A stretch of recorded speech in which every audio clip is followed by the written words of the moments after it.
ये जनसंपर्क अभियान जो 9 साल मोदी जी ने बतौर प्रधानमंत्री भारतवर्ष के अंदर काम किया है, उन विषयों को लेकर के जनता के बीच में पार्टी के कार्यकर्ता और नेता जाएंगे और जो कर पाए हैं कंपैरेटिवली पीछे जो सरकारें रहती थी, पीछे जो प्रधानमंत्री रहते थे, उनके मुकाबले में क्या बेहतर किया है, क्या बेटर किया है, वो बताने के लिए जाएंगे। और ये आवश्यक भी है क्योंकि एक वर्ष के बाद देश के लोकसभा के चुनाव होने हैं और दोबारा से भारत के अंदर कैसी सरकार हो, कौन प्रधानमंत्री हो, इन सारे विषयों को लेकर के भारतीय जनता पार्टी की चिंता कि यदि 9 साल बेटर रहे हैं प्रधानमंत्री के रूप में मोदी जी के, लोगों को ये बताने के लिए, तो आने वाला जो समय है वो फिर मोदी जी के हाथ में आए, ये 1 महीना उसी दिशा के अंदर रहेगा।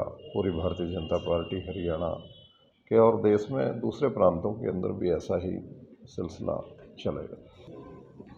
देखिए, हर पॉलिटिकल पार्टी चुनावी मोड में है और इंडियन नेशनल लोकदल पार्टी भी अपना प्रयास इसी दिशा में कर रही है। तो अनेक पार्टियां इसी दिशा के अंदर जब चुनावी मोड आता है तो और ज़्यादा एग्रेशन के साथ लगती हैं, तो उसमें कुछ गलत नहीं है।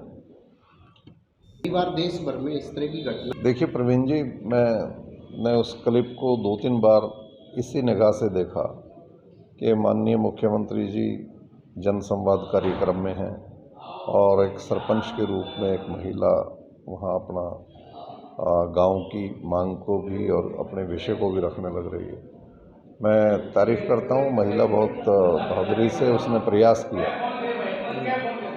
लेकिन ये बात समझ में नहीं आती कि उसको दुपट्टा क्यों उतार करके रखना मुख्यमंत्री जी की तरफ, क्योंकि आ रही थी साथ में कि उनके पति के ऊपर जानलेवा हमला हुआ है, तो उससे दुपट्टा रखने का कोई कार्य, बात समझ में नहीं आती, क्योंकि वो एक अलग प्रोसेस है कार्रवाई का।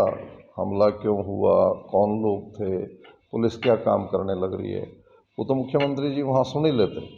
लेकिन मैं समझता हूँ कि वो भावावेश के अंदर उसने उस किस्म का प्रोटेस्ट किया और it's very unfortunate you can say.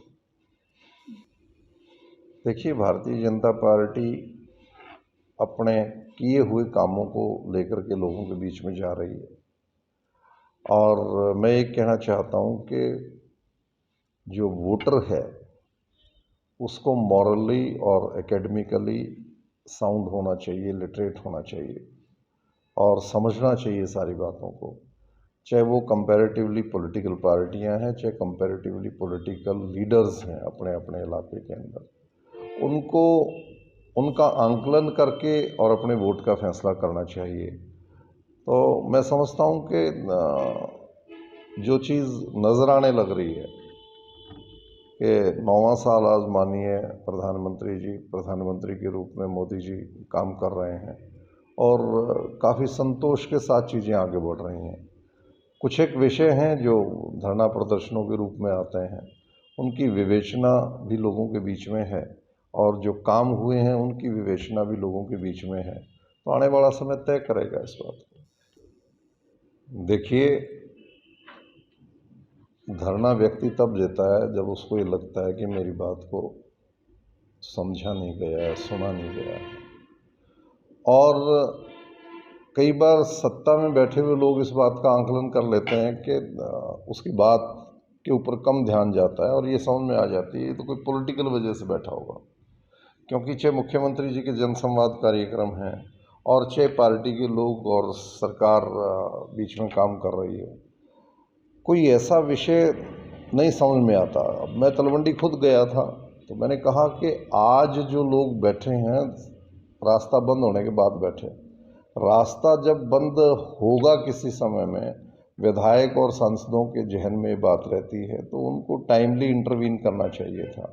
और मैंने तो ये तक कहा कि यदि हम लोग इस उत्तरदायित्व में जिम्मेवारी में रहते तो इस किस्म की घटनाएं नहीं घटती और लोगों की असुविधा की बात नहीं आती, तो मैं इस बात को स्वीकार करता हूँ। अब ये जो मिल गेट साइड के अंदर एक रोड बहुत दिनों से उसके ऊपर काम नहीं हो रहा था। कई बार ठेकेदार भाग जाते हैं, ब्लैक लिस्टेड हो जाते हैं और वर्किंग प्रोसेस में डिले हो जाता है, बट अधिकारियों को उस पर तत्पर रहना चाहिए और इस किस्म के विलम्ब नहीं होने चाहिए। तो मैं तो माननीय मुख्यमंत्री जी को ये बात ज़रूर कहूँगा कि जहाँ जहाँ धरने हुए हैं, और यदि वो आप उसका आंकलन ज़रूर करवाएं कि यदि हमारे पार्ट पे, लीडर्स के पार्ट पे, ऑफिशियल्स के पार्ट पे यदि कोई डिले हुआ है तो उसको रेक्टिफाई करवा दें, तो धरना के ऊपर बैठे हुए लोगों को राहत मिल जाएगी। ऑटोमेटिक है ये। देखिए, ये उनका आंकलन है, वो अहंकारी क्यों कह रहे हैं, मैं तो इसमें कोई अहंकार नहीं देख रहा हूँ।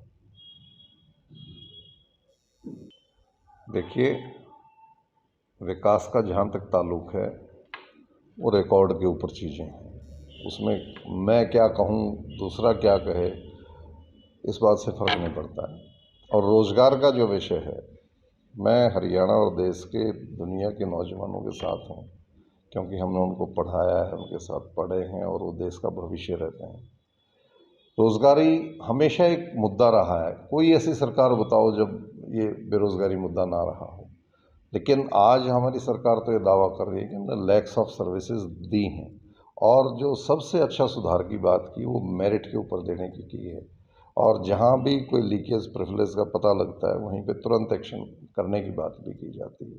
तो रोज़गारों को कैसे और मुहैया कराया जाए, किस प्रकार से नौजवान को मोटिवेट कर उसको, क्योंकि जब तक आप नौजवान को काम नहीं देंगे, जब तक आप नौजवान को दिशा नहीं देंगे, तो उसके भ्रमित रहने के बड़े चांसेस रहते हैं, और वो चीज़ ना हो, इस बात का हमें हमेशा प्रयास करना चाहिए। देखो प्रवीण भाई, भारतीय जनता पार्टी और जेजेपी ने चुनाव पहले भी अलग से लड़ा था।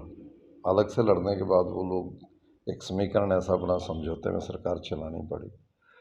पॉलिटिकल पार्टियों को अपनी ताकत पे ही प्रयास करना चाहिए। तो मैं तो इस बात का पक्षधर हूँ कि हर पॉलिटिकल पार्टी का जो अपना एजेंडा है उसको लेकर के लोगों के बीच में सीधे तौर से जाएं, और लोगों का जो फैसला है वो स्वीकार करना चाहिए। तो इसमें कोई मैं नहीं समझता कि आज भारतीय जनता पार्टी को किसी गठबंधन की ज़रूरत है।